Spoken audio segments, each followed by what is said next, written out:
Welcome to Life After Bay, the podcast for all life and love forms of Arcadia Bay and beyond. I'm your host Martin, as known as It's Me Maxine. So first I want to apologize for publishing this episode a little bit late, but I had to admit I was enjoying my vacation too much.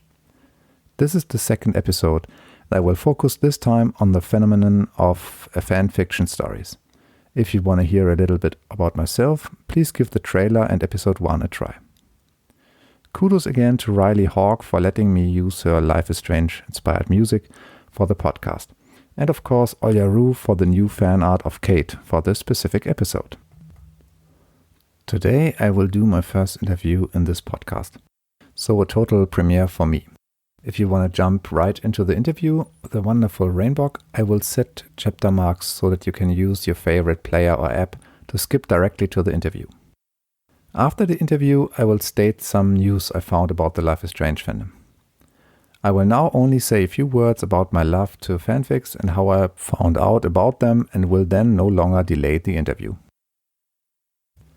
I have to admit that I never read any fanfiction story before I found out about them on the Life is Strange fandom community. What a missed opportunity and universe left to explore, I can only say now after over 1 year of exploring. In the beginning I was stumbling over a link from the user escherlat, which posted her AO3 story on Discord. After I found out that AO3, which stands for Archive of Our Own, is one of the biggest fanfiction sites, I started reading.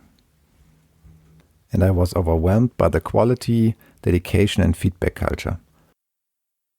The name of my first story was Make Your Own Choice, one of the longest fanfics I've read so far, and I believe this could easily be a novel or even a template for a movie. After I officially was diagnosed with having Asperger autism, I began writing a fanfic story of an autistic Max myself, and put a lot of my background and experiences into that story. I never wrote a story before, and it felt like therapy for me, and it was total fun. But I also have to say that I also saw what a huge amount of hard work, research and commitment it meant. If you want to have a peek into my story, I will link it in the show notes. I may write a sequel to that. So without further ado, here comes the interview with Rainboq. So today I have the honor to make the first interview with this podcast with the author of many fanfiction stories. It's Rainboq. Welcome and glad you had time to answer some questions regarding the Life is fandom complex. I'm happy to be here. Fine. She's the author of 44 works on AO3. This is Archive of Our Own, one of the biggest fanfiction sites out there. She's known for her wonderful diverse stories and deep character studies. Please say a few words about yourself, Rain. I'm a 26-year-old IT engineer living in Canada, currently getting snowed on quite a lot.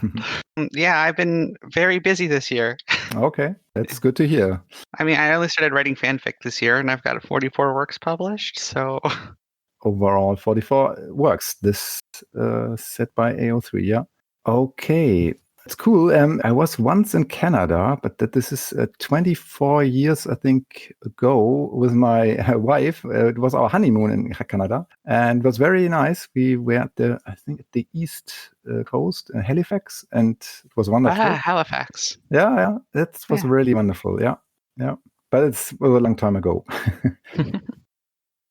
I will have some questions about fanfictions in this podcast, so we will concentrate on this first.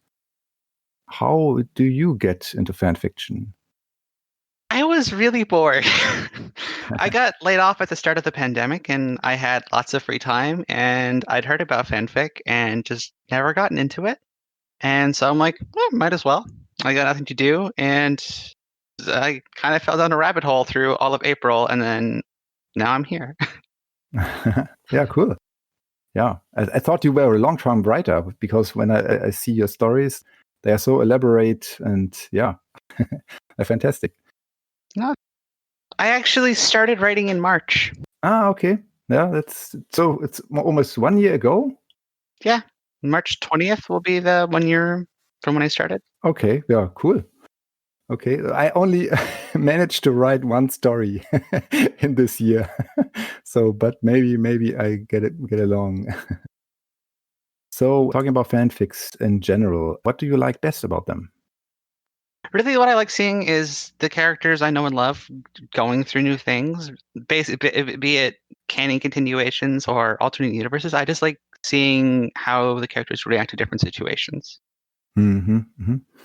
And what genres or fandoms or ships or anything else in fanfics do you prefer? I mean, obviously, mostly lesbian stuff. Beyond that, I'm down for pretty much anything that doesn't involve lots of gore and torture. Okay, sure. When you discovered fan fictions, was there anything new or unexpected or anything that stuck out the most?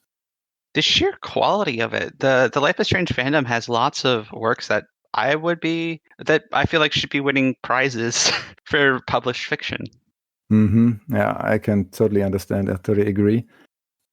It has a bad reputation. A lot of people see it like training wheels for writers, like, oh, you're not ready to try writing original fiction yet. You just stick to fanfic, Mm-hmm. honey. Yeah, yeah, but it was very yeah. This was wonderful. This was absolutely a new universe for me. Yeah, Hmm. yeah. So there are also crossovers out there. I think other themes. What about you? Do you like crossover fandom stories or anything specific? I hesitate to make blanket statements. It really depends on the level of execution for me. If it's well Mm-hmm. executed, then I'll probably be interested, especially if it's telling an interesting story. But if it's just like, oh, here's this character from this other fandom, okay, bye, then it's just kind of like, what was the point of that? Okay. Are there any other themes or genre mixes you're interested in? This stuff that can be interesting, like taking a character who's genre savvy and putting them in a different genre, so they're now wrong genre savvy is always fun. Mm-hmm. Or having a character really though, as long as the author is putting passion and it's moderately well executed, Mm-hmm. I probably enjoy it. Okay, that's good to hear. Just one question, because I just saw it recently, I think today, that you have vampire stories. Is this a genre of it's absolutely okay. It's okay, but I haven't seen it before. Maybe I've overlooked it, but and I think werewolves, or what is it called? Yeah, the first fan fiction I published, Chloe and the Beast, is a werewolf fan fiction. Okay. Maybe I have to read that too. Okay. I will never give it a try yet. Have you ever created an OC, so an original character, and what was your experience with that? I've had a few OCs of varying qualities, I will be the first to admit. It's definitely an interesting challenge to create a human's experience from scratch. Like, okay, where did they grow up? What was their upbringing like? What are their friends like? What's their family life like? Yeah. I tend to go down a bit of a rabbit hole and just create a whole human. Like, oh, I need to make a character who fits in like a few paragraphs. Okay, better like make an entire person. Yeah, it's very difficult, I think, because I see my daughter. She comes up with a lot of characters, and myself, I think it's not so easy. Looking at Life is Strange, I think this is the main thing also for you in story writing. For sure, the question is coming: how did you get into the video game franchise of Life is Strange? It's been a long time. I think it was a friend who recommended it to me, and then I also saw some of it covered on Aaron Signal, and that made me interested enough to check it out. And I got pretty hooked up until the end of episode 2, where I failed to save Kate in my initial playthrough, and then I had to put the game down for a long time. Mm-hmm. But I eventually picked it back up and finished it. Mm-hmm. Okay. And was there anything special about it? For sure, but anything that stuck out for you? I mean, just Chloe. Okay. Mm-hmm. Chloe and I have a lot of commonalities in our past, and she's just a character I really just I clicked with her. Mm-hmm. And I really understand where she's coming from and what she's going through feels like. And Mm-hmm. seeing someone like me on the screen really meant a lot to me. Yeah. Okay. Yeah. Yeah. Cool. Is there a special aha moment or during the game or afterwards for you? When I was playing through Life is Strange, I was still struggling a bit to accept my identity as a transgender woman. for reasons I'm not going to go into. And Chloe really helped me through that. And just in general, the story of like before Life is Strange, you didn't like there were queer romances in like Mass Effect and Dragon Age, but they weren't like Mhm. they were side stories that you could Mhm. skip entirely, and they didn't really have any thematic importance.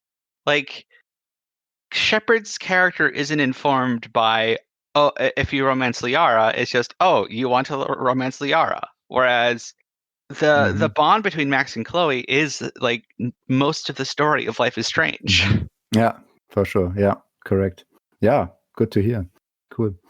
Yeah, talking about the general fandom of Life is Strange. Yeah, how did you get into the fandom then? I mostly just lurked in the Life is Strange subreddit for a couple years, slowly getting more involved, but I didn't really see a way into getting into any communities for it until I started writing fan fiction. And that was when I started actually making friends. Mm-hmm. Oh, cool. Yeah, okay. Yeah. And what do you like most about the fandom? Just how insanely diverse and talented it is. Like, I mean, of course, this fandom is queer centric, but Mm-hmm. I've met my friend group within the fandom has people from the Middle East to the UK to Latin America to South America, Mm-hmm. a couple Aussies, just diverse experiences from all over the world that all just clicked around this game. Mm-hmm. Yeah, cool. Yeah, that's for sure. That's also one of the big strengths. Yeah.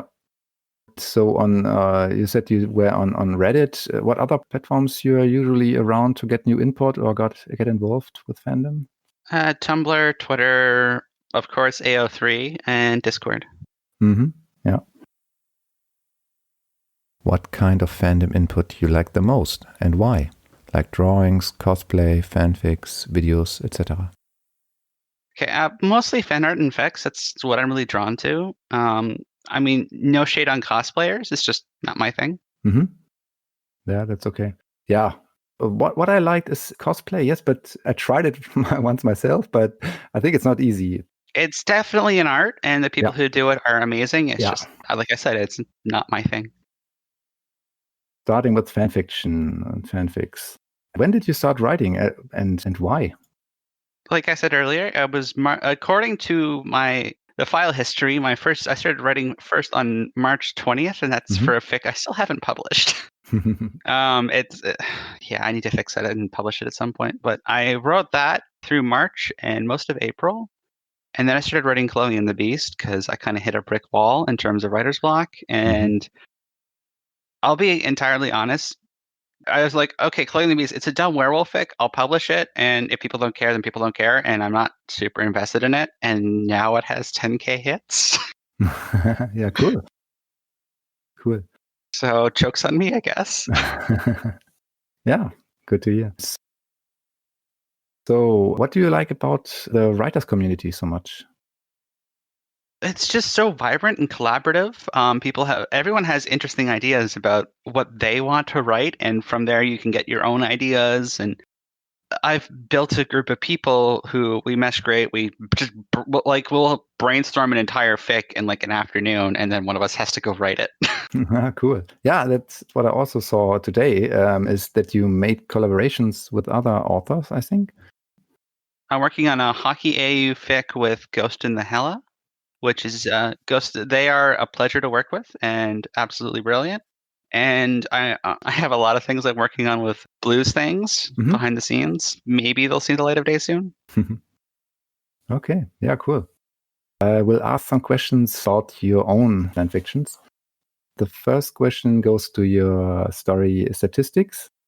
Yeah, how did you get the idea to write about trans Chloe in that story? I mean, like I said before, I'm a trans woman and identify with Chloe, so there's the obvious, okay, so what if I put her through some of my experiences? But there's also just Chloe's character in general is pretty gender non-conforming. I mean, I wouldn't call her a stone butch or anything. She's much more of a dyke, but her character as a whole is you can really easily read into it the trans experience, which you can also do with Max with how shy and nervous she is. But yeah, so I was just like, okay, well, let's see what happens if I do this. Yeah, cool. And additionally, have you read the story Bloom? by MYOC. Not yet. No, no, no. So it follows a trans Max, like I was saying earlier, and Ah. it's a really idealized version of the trans experience where she Mm-hmm. pretty much gets accepted and everything's great, and she has the Mm-hmm. support of her parents, which we hope every trans person gets, Mm-hmm. but that's not always the case. I can only imagine. Mm-hmm. Mm-hmm. Chloe's story is very much the flip side of the coin of what if you don't get the support you need, and what if you're rejected by your parents and society in general. So a more realistic way of showing things. I wouldn't call it realistic. Both of them happen. It's just more of a this is the other way it can go. Mm-hmm. Okay, yeah, for sure. Okay, so you write a lot of other hard topics like being homeless, I think, in the story, and yeah, Hmm. self-harm. And what are the reactions from the readers? Generally extremely positive. A lot of readers of statistics, especially my trans readers, they feel seen, and reading their experiences on a page means a lot to them. I had one commenter saying that it felt too real in a good way because she's trans and she was homeless and was acted as a drug mule Mm-hmm. to make and to be able to feed herself, Mm-hmm. which is what Chloe is doing when we first meet her. Mm-hmm. And just it's also surprisingly it's helped a few people themselves understand that they are trans, which has been Okay. Mm. an amazing experience of like someone in the comments saying, "Oh, okay, this makes me think I might be trans." Okay. Mm-hmm. Yeah. Yeah. Since some people in the trans community call that breaking someone's egg, which Mm-hmm. I won't go super into. It's just the terminology some communities use. Mm. To see the impact of your story, it's wonderful for an author. Yeah, it's I've definitely been blindsided by it. Yeah, cool.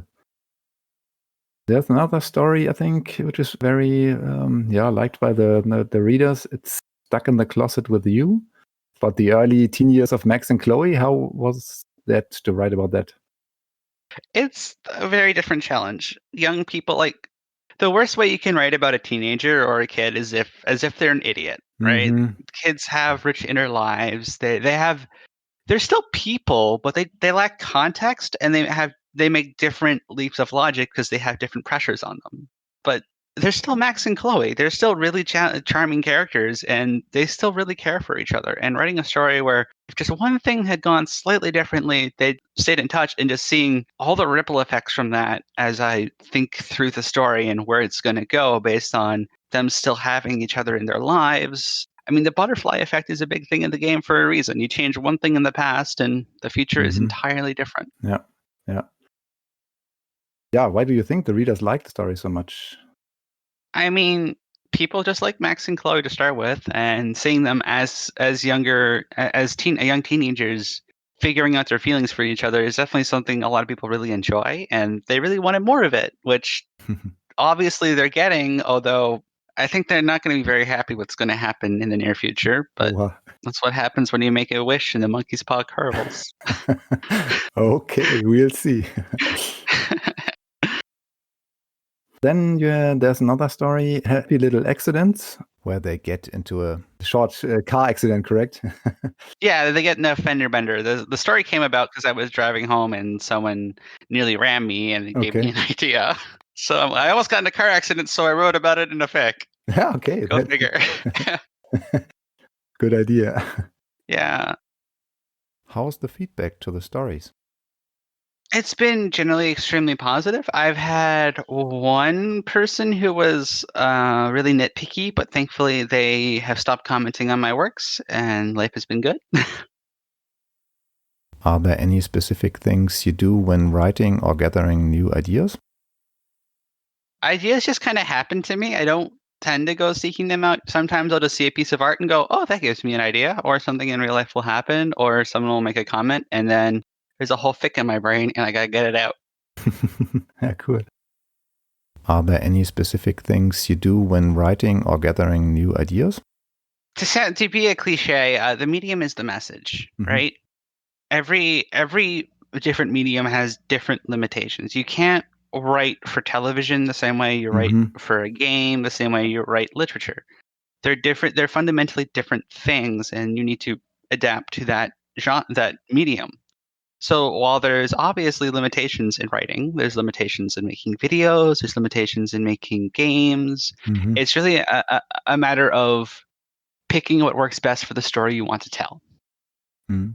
Do you choose writing for a specific reason, or? Because I can't do anything else. That's absolutely okay. I can't draw, and I'm too lazy for everything else. Okay, I see. Me too. Okay. Of course, Strange is about hard topics, and I think it's also opened up a whole new world, as you said, for diversity, for queerness. Do you think there are topics or anything else that is missing from your side or should have been developed more? I mean, obviously, when you're making any kind of media, there's always stuff you leave on the cutting room floor. Mm-hmm. And there are definitely characters that I would have loved to see more of. I would have liked to get to know Dana better. I would have liked to spend more time with Kate after her attempt. I would have loved to see Chloe and Kate actually interact. Yeah. But the developers wanted to focus either through budgetary limitations or just from what they wanted to do. The focus is on Max and Chloe, which I think was a good choice because Max and Chloe is what carries the game, in my opinion. Correct. Yeah. If one would say one of the protagonists, Max or Chloe, would be a woman of color, do you think that would have a great impact? I mean, of course, you can always include a texture pack to change their skin color, but I think I see no reason why either of them couldn't be a woman of color. It would definitely change the tenor of the story, and some plot beats would have to be rewritten. Like, if you say, for example, Chloe's a woman of color, her interactions with David and the cops suddenly take on an entirely different dimension. Yeah. Or if Max is a person of color, like to do it justice is entirely possible, and I think maybe it could have been better if they'd done that. Of course, we don't know because they didn't. But it's definitely not impossible, and I think one of Life is Strange's biggest problems is that there really aren't any people of color with significant speaking roles. There's like Hayden and Daniel and Stella and Brooke. That's about it. Yeah, correct. Are there any taboos or red lines in the fandom? I mean, people are going to write whatever they're going to write. That's one of the things about AO3 is that they don't police content, which is probably a good decision on their part. Personally, I'm never going to depict something non-consenting or a relationship with a large age gap positively. Like Chloe and Elliot, that's no. No, same with Jefferson and any of his victims or Frank and Rachel. Those are just not okay or healthy things. Okay. Do you think there are still limits which should be widened or stretched, like characters which are intersex? If you're going to tell a story and you're going to do it well. Don't like if you want to tell a story with a particular kind of character, be they intersex, be they trans, be they non-binary, whatever, just put some effort into doing them justice. Don't just assume you know everything. Go and do your research. Okay. What do you think? What impact Life is Strange had on the gamers community? Oh, I mean, it completely blew the Telltale formula of games apart. It's kind of hard to go from Life is Strange and then you go play like The Walking Dead or Game of Thrones, or because of what Life is Strange has to say about choices mattering in games and the structure of how those things play out. It just makes the Telltale games seem kind of trite by comparison. Yeah. Currently, we are navigating in a filter bubble. What is your guess how games and fanfics will be received outside this filter bubble by society in the future? I mean, fanfiction in general is getting normalized. A lot of fairly prominent authors are pretty open that they wrote fanfic. I know Stephen King started off writing fanfiction.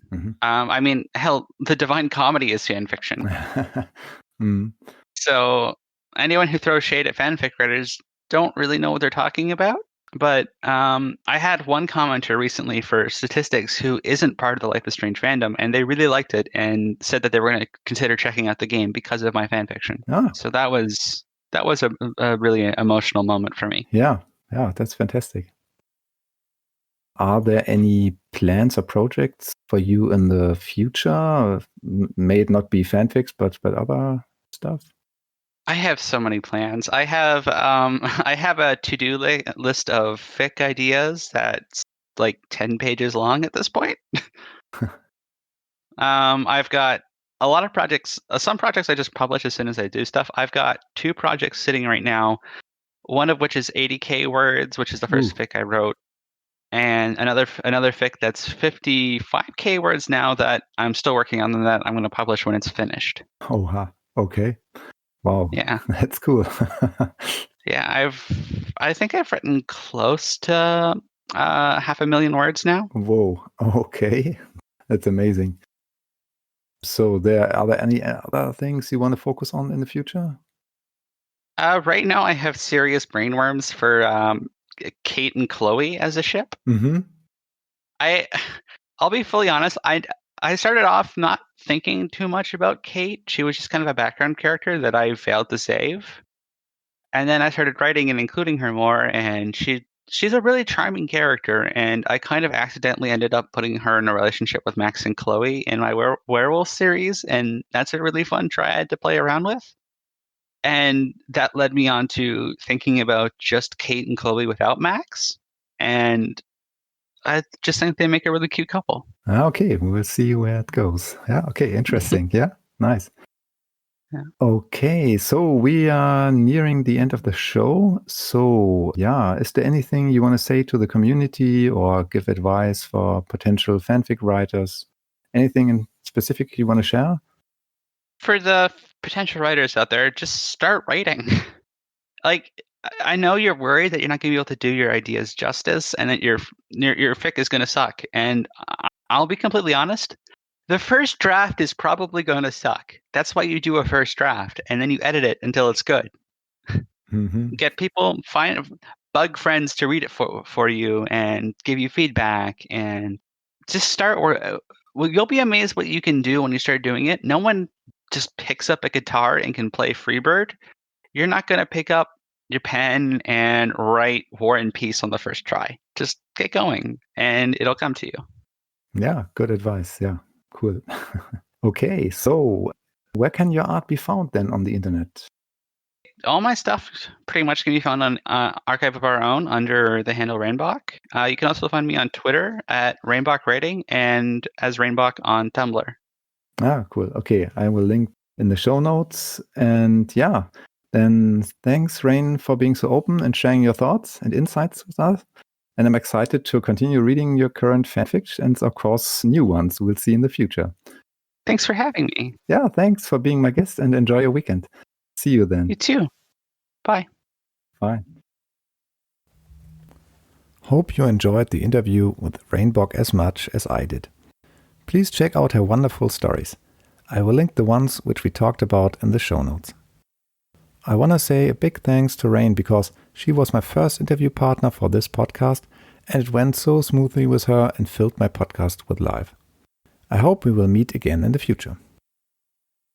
A short info about a 3-part article series from Jesse Gregoire in Jump Dash Roll, who will also focus on interviews with the fans which are part of the Life is Strange fandom 6 years after the release of the original game. Totally check this out. It's a highly recommended read. By the way, my Catty is also interviewed in the last part of the series.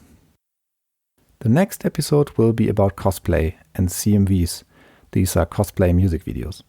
Stay tuned for the next episode scheduled for release at the last Sunday in March.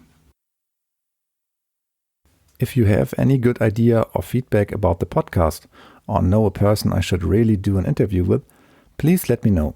You can reach me on Twitter or via email. I will link it in the description. P.S. If you wonder what happened to my guitar lessons, you are not the only one. Sorry, but I postponed this project a little bit.